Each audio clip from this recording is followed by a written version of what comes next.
वामनाय नमः श्रीधराय नमः ऋषिकेशाय नमोदराय नमः संदर्शनाय नमः मृत्युंजयाय नमः निरन्ताय नमः पुरुषोत्तमाय नमः लक्ष्मणाय नमः मोक्षदाय नमः महागणाय नमः उदयनाय नमः मंगलाय नमः श्रीकृष्णाय नमः नमस्कायां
పుణ్యం సందర్భంగా ఎర్రబాడు గ్రామంలో జరిగే ఈ రథోత్సవం కార్యక్రమానికి హాజరయ్యే అవకాశం కల్పించినందుకు ఆ చెన్నకేశ్వర స్వామికి పాదాభివందనాలు తెలియజేసుకుంటూ ఈ గ్రామస్తులందరికీ కూడా అంపయ్య పౌర్ణమి శుభాకాంక్షలు తెలియజేసుకుంటున్నాను. ప్రభుత్వ పాలన ఎలా ఉంది అంటే చివరికి తిరునాళాలు వాళ్ళు చెప్తే జరుపుకోవాలి, లేదంటే లేదనే పరిస్థితికి వచ్చింది. అంత దుర్మార్గంగా ఉంది. అంటే ఆఖరికి దేవుణ్ణి కూడా వాళ్ళు వదిలిపెట్టట్లేదు. ఈరోజు నిజంగా చాలా దురదృష్టకరం. ఎందుకంటే ఒక తిరునాళ జరిగిన తర్వాత ఆ గ్రామానికి అందరూ కూడా ఆడపిల్లల్ని, వాళ్ళని, కుటుంబ సభ్యుల్ని, అందరినీ, బంధువులందరినీ పిలుచుకుంటారు. దాని తర్వాత పేరైపోయిన తర్వాత డ్రామా కావచ్చు, లేకుంటే ఏదైనా సాంస్కృతిక కార్యక్రమాలు కావచ్చు, లేకుంటే తర్వాత ఎద్దుల పందాలు, రైతులకు సంబంధించిన కార్యక్రమాలు జరుగుతాయి. కానీ కేవలం ఈ రోజు ఎమ్మెల్యే అవకాశం ఇవ్వలేదు, ఎమ్మెల్యే ఆజ్ఞ ఇవ్వలేదు కాబట్టి స్థానిక పోలీసులు వాటికి పర్మిషన్ ఇవ్వడం బంద్ చేశారు. ఎందుకంటే ఇక్కడ గ్రామస్తులందరూ కూడా ప్రిపేర్ అయ్యారు కార్యక్రమాలు జరపడానికి. తెలుగుదేశం వాళ్ళు కావచ్చు, అందరూ కావచ్చు. మళ్ళీ ఎందుకో ప్రభుత్వం అనేది ఏ రకంగా నడుస్తుందో దీన్ని బట్టి అర్థమవుతుంది. ఏం లేదు, ప్రతిదీ డైవర్షన్ పాలిటిక్సే. ఏదైనా కూడా అభివృద్ధి చేశామని చెప్పుకోవడానికి వాళ్ళ దగ్గర ఏ కార్యక్రమం కూడా లేదు. కేవలం జగన్మోహన్ రెడ్డి గారిని నిందించడము, జగన్మోహన్ రెడ్డి గారి వ్యక్తిత్వాన్ని హననం చేయడము, అదేవిధంగా ప్రజలను మభ్యపెట్టడం తప్ప ఏ రకమైనటువంటి వాళ్ళు చేసిన ఘనకార్యం అయితే ఏది కూడా లేదు. అమరావతి శాశ్వత రాజధాని చేయాలంటే పార్లమెంట్ లో చట్టం చేస్తారు.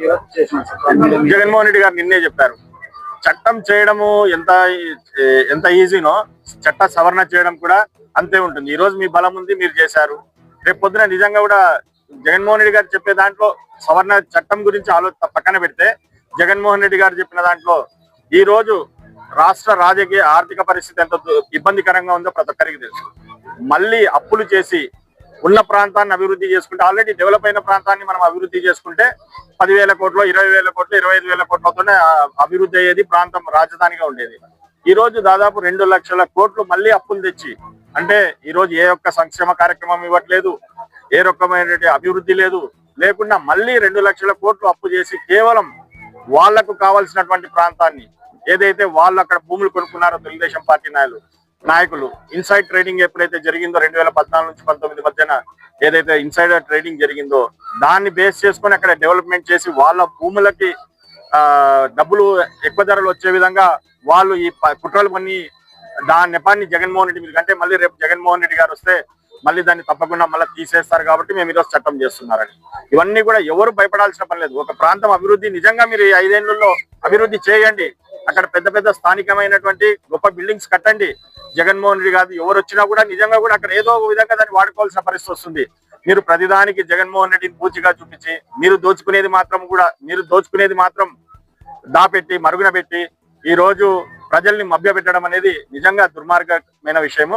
అమరావతి గురించి ఎవరు బెంగపడాల్సిన పని లేదు, భయపడాల్సిన పని లేదు. జగన్మోహన్ రెడ్డి గారు నిన్న క్లియర్ గా చెప్పారు, మీరు అభివృద్ధి చేస్తే మేము అక్కడి నుంచే పాలన చేస్తారు, అంతేగాని దాన్ని మార్చాల్సిన అవసరం కూడా ఎవరికి ఉండదని చెప్పి ఆయన క్లియర్ గా చెప్పారు.